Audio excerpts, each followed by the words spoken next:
James Packard in Des Moines, El Paso, Texas, Las Vegas, Dallas, Texas. With you in Chicago. Still outstanding in Michigan. Votes from Detroit, Flint, Grand Rapids. Whether or not it's enough for a call to be made up in the air. And probably Georgia's still point has was the the Michigan. You're glad I'm doing this and not you, because it's an insane number of races to watch. Let's look at Georgia, for instance, which could be, excuse me, you know, we have to eat back here, too, while we have these long nights.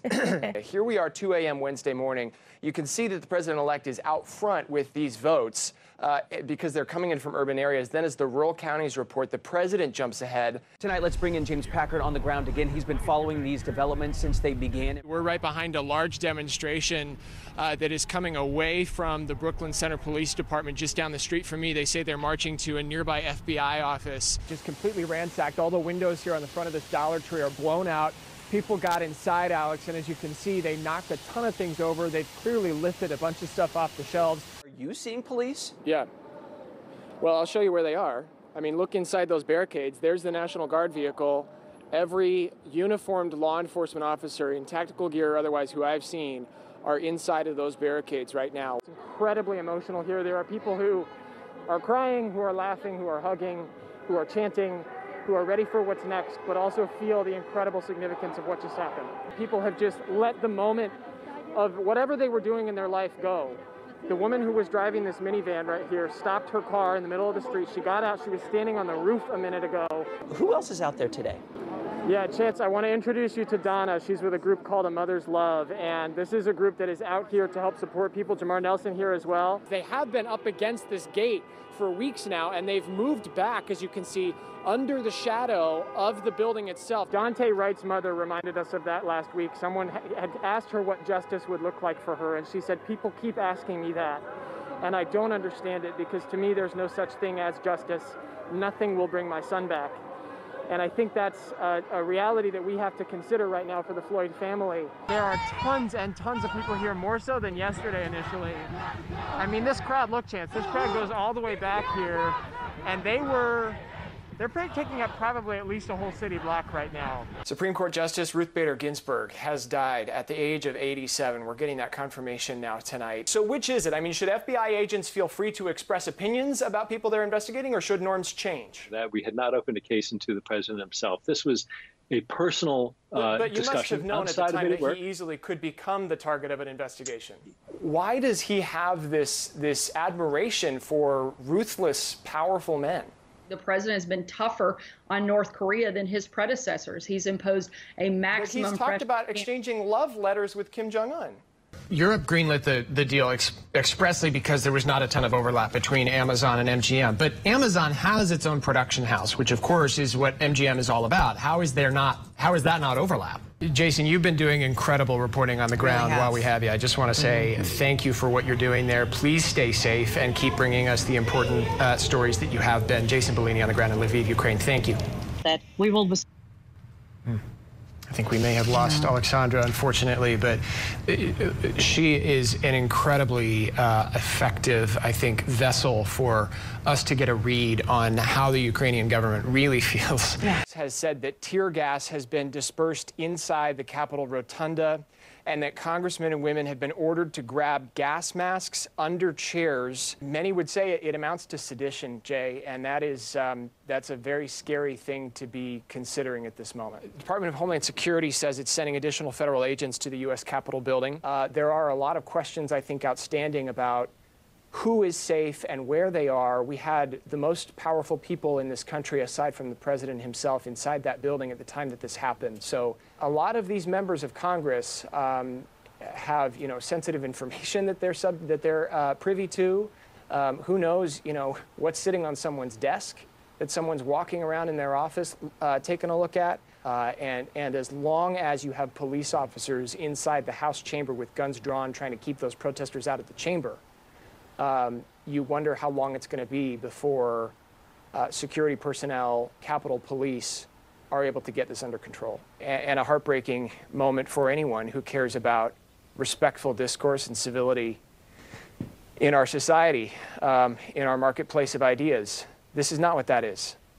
What an incredible thing for me to be saying, that there are police officers inside the chamber of the U.S. Capitol inside the chamber of the U.S. House of Representatives, defending it at gunpoint. Words, especially words of those with a megaphone, matter. Words end up stirring emotion, which ends up leading to action in some cases. This is a building, as with so many of these important buildings of business in Washington, D.C., that is in theory heavily fortified. And that these folks have gotten this far inside that building, up to the face of police officers inside the House chamber, is very troubling and will certainly be the subject of much discussion from this day forward about how that happened and about what needs to change going forward to make sure it doesn't happen again. This is a day we're going to be talking about, Jay, for weeks and months and years and decades to come. We know one person has been shot and their condition is not clear right now. We're seeing still images on Twitter that, you know, obviously we're working furiously behind the scenes to get to you, but we want to be careful about what we show. But you cannot escape the fact that he has fueled a lot of this resentment. You cannot. Just hours ago, he was encouraging the thousands of people who were, I don't even know if it's a mile away, maybe half a mile away from where they are now, saying march to the Capitol. He even said he was going to go with them. As of right now, the account is locked. The president cannot tweet, apparently. Since these protesters stormed the Capitol, he discussed the election in terms of it being stolen, in terms of it being fraudulent. I mean, you see this now, tactical agents moving down into the hallways, and these are the people who are now walking around the Capitol building with members of Congress.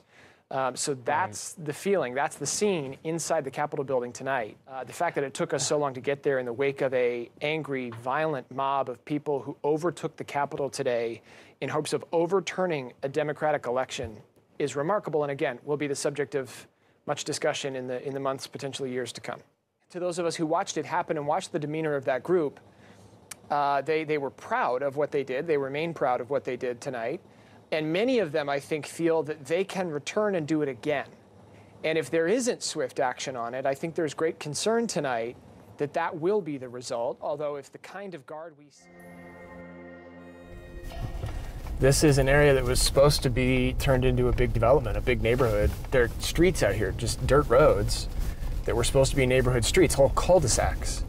And years ago, people bought lots out here with the promise that it would be turned into a big development, connected development with all the services. And that never happened. And now people just have these lots in their family with nothing out here. There are maybe 10, 12 homes out here, and there are supposed to be hundreds, dozens at least. Today, in these patchwork neighborhoods of El Paso County, just miles down the road and a world away from one of America's biggest cities, many have no sewer connections. Some have no electricity. Thousands have no water. And in a warming desert, it's already a battle with Mother Earth to connect homes to water before the water runs out. In the choppy swells off the coast of Rhode Island, an attempt at an earth-saving revolution is staring down one of its biggest tests yet. I remember the day that they started pile driving. 5 massive turbines stand to prove what skeptics and oil lobbyists have long tried to dismiss, that America can run on wind. But like this tiny boat in the ocean, the US is massively outperformed. And like the waves splitting against this hull, the path forward won't be smooth and could knock the country right off course. Block Island, the wind farm's namesake, is a New England paradise of winding roads and rolling hills, an escape for tourists from all over the Northeast. To see the turbines from here requires a trip to a cliffside beach on the southeast shore. From here, they look small, but this island runs on their power. It's poetic in a way that standing here on this gorgeous rocky beach and looking out there, you're looking at the thing that could be the solution to save the beach you're standing on. Dr. Habib Dagher, an expert in wind energy at the University of Maine, points out we're going to need even more energy in the future. Remember what you were doing right before it happened? I had a check ride in just a couple of weeks after that, so I was studying for my check ride. So. And then forget studying. Right, those papers went flying. I wonder if your faith had the effect of reducing or eliminating your fear of death in that moment, and that allowed you to think more clearly. Oh, without a doubt, yes. If you ask Dr. Beal about the future, you might be a little startled, but maybe that's the point. Is there still the opportunity to do the things necessary to avoid that future you talk about, where it may not be sustainable to live in South Florida at all? Just downstream, some 2 million people in El Paso and Juarez rely largely on the water that flows here, but look at how dry it is. To give you a sense of how big these things are going to be, consider this model right here, and then this little guy, who is 6 feet tall. The building is too close to the runway. Yes. It's right there. It's right there. Welcome to the New Shepard capsule. It's a little tight getting in the door, but once inside, the astronauts have a little more room. Now, a 6'5" Michael Strahan, just an inch taller than me, this is pretty similar to what he experiences. Have to crane the neck just a little bit, but it gets really comfortable really fast once you actually sit in this seat. Michael, you've won a Super Bowl. Now you've been in space. Two of the most thrilling things a person can experience. What are you going to find thrilling now? I don't sleep, relaxation. We just saw this migrant back here, who is now walking with a Border Patrol agent, run across the street here. Migrants running through dense brush just north of the Rio Grande River. One of them captured by Border Patrol. And we've been out here driving for maybe 20 minutes, and it really didn't take very long at all. When migrants are released from a processing center, they end up here at a bus station like this one to go somewhere else. When they show up, they head over here, as these people are, to get a COVID test. The city is running. For the first time in almost 5 months, I'm on my way to the airport. Hey, thanks very much, I appreciate it. And for the first time ever, I'm worried the trip might come with a deadly infection. Picture this. It's 6 a.m. and you're up for a flight. For the first time, you've even packed a face mask. But what awaits you at the airport and on the plane? I was shocked. A whistleblower pilot who Newsy is keeping anonymous to protect his job, telling us he's alarmed. I just don't want to bring home anything to anybody. With an exclusive here, our James Packard has obtained new audio of the CEO of American Airlines talking to his employees about social distancing on the planes. Now, Newsy has obtained audio of American CEO telling employees social distancing isn't even an option. A ritual that happens 1,000 times a day at Chicago O'Hare. Landing, parking, shutdown. But for United Flight 2832 from Tokyo, there's no gate, no jet bridge, no flight attendants, because there's no one on board. This is the only place where you're carrying the cargo, not upstairs. He's an investigator at the NTSB. The night the plane blew up, it was his job to figure out why. Where do you start? On bad days, you certainly wouldn't see any of those tall buildings over there on really bad days. On really bad days. We've come to a neighborhood in Beijing that's not entirely one of a kind. It's called a hutong, a rundown district of China's capital that's been recently rejuvenated with an influx of young, ambitious, culturally aware residents commonly called hipsters. Everything is numb right here. This is the mild kind. Fine. So I'm a wuss. Oh, that is giant. This is the American size, the super size. Yeah. They're here because they have nowhere else to go. That's right. Young families, kids, mothers, marooned on an island in a city they don't know. Para ir al baño. Where do the parents then go? What do they do? They're still here. They stay here as long as they can? They'll figure something out or they'll get kidnapped. This Western Air flight from Nassau is actually the first commercial Western Air flight that this airline has operated here to Freeport since the storm hit. Imagine a hurricane powerful enough to drop a boat in the middle of a neighborhood. I think he said, take a measure of me and my heart, and if you still disagree with me, so be it. And I think those are words, say what you will about actions, but I think those are words that we have not heard from the president in the last few years. And that could be a very important shift for a lot of people who were losing faith that their government would respond or would even hear their dissent. Right. Alex Miller is with us now. Alex, I wonder what you make of some of the comments we just heard, especially from Mitch McConnell, who may end up being the primary political adversary of the new president. He knows absolutely everyone in that building, Chance, and so he's going to take his... It reminds me of, like, growing up, my mom leaving church. Oh, gosh, and it takes forever to leave. Plan another 45 minutes because mom's going to say hi to everyone, and the party leaders, majority and minority leaders in the House, speaking with the new president and vice president in the same rotunda where there was a violent insurrection just 2 weeks ago to the day is a remarkable marker of the resilience of this democracy and the strength of the institutions and the traditions, as you note, Alex, that we have put in place. But that room was actually added to the Capitol in the 1850s expansion, and it was there because it used to be that Congress and the president ended their term on the same day on March 4th.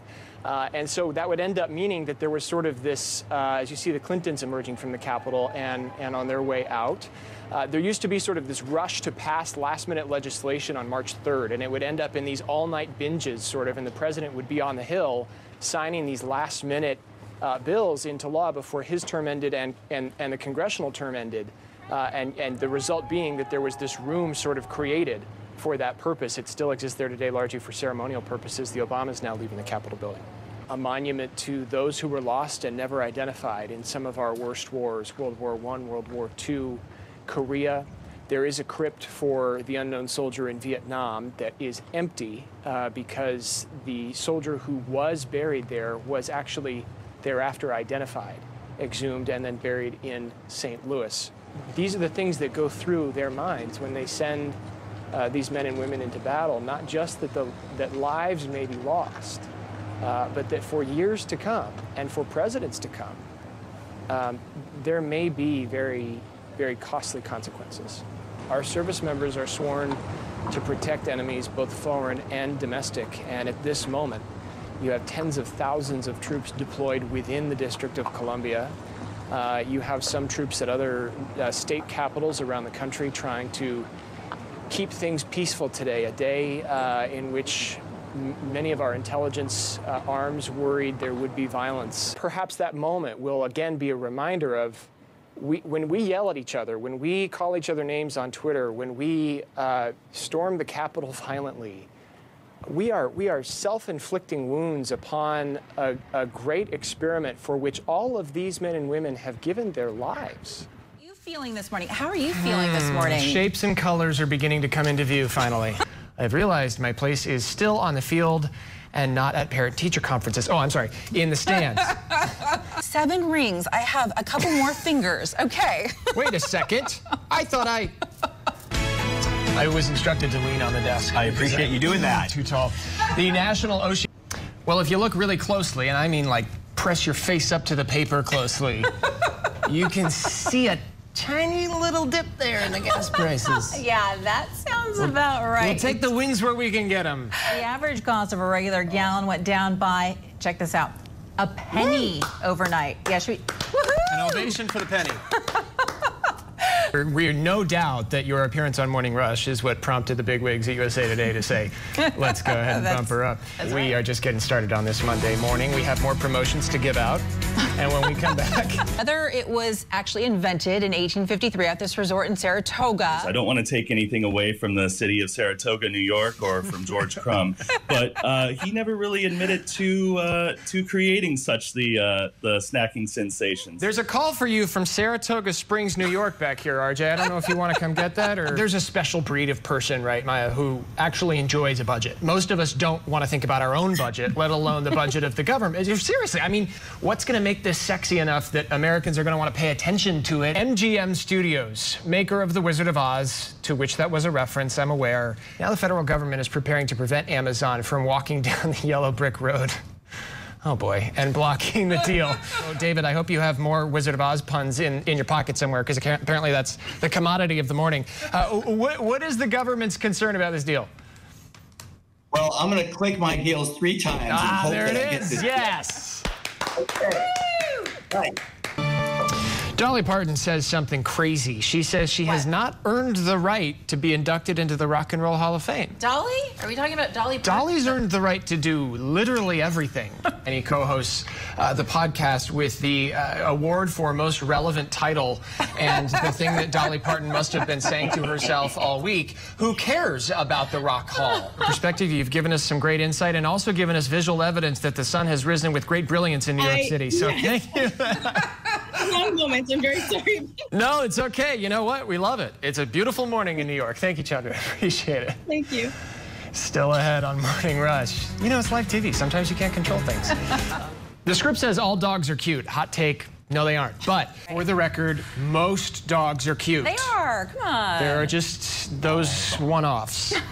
Scott is here with the... Don't you love paying more money for things? Starting today, Uber customers will be paying a little extra for those rides and food deliveries. All right, as we've been telling you all morning long, there's going to be a whole lot of Guinness flowing today as celebrations are held across the country. Free green glazed donuts if you wear green into one of its shops today. One of those. This leprechaun had a little bit of a traffic incident on the way to the studio this morning and lost its nose. Excellent. Does it taste green? Did you just realize that we can't all eat donuts at the same time? I did. Somebody's got to talk. Because one of us has to keep talking. Good call, man. Like that Dublin right they're now. having no fun. They're no fun at all. Look at them. They look like a bunch of miserable people in that bar. You're practicing your Irish jig. Did you get it? Oh. A new state law lets residents pick up roadkill. Nice. And the app helps people claim their feast. Right? Help yourself. Dad, boy, this is really good veal. Where did you buy it? We've got some dinner tonight. Yeah. I'm cooking up some dinner if you'd like to come over. Got it on I-25, kids. Comedian Pete Davidson. He's not going to be blasting off into space. So James Packard has said that he will take his place, which is some great news. Humbly will serve my country in this way. He had a spa treatment. Couldn't move it. Supplement. They're being recalled because people could get hurt when opening the containers for the first time. This is wild. Our supplements are attacking us.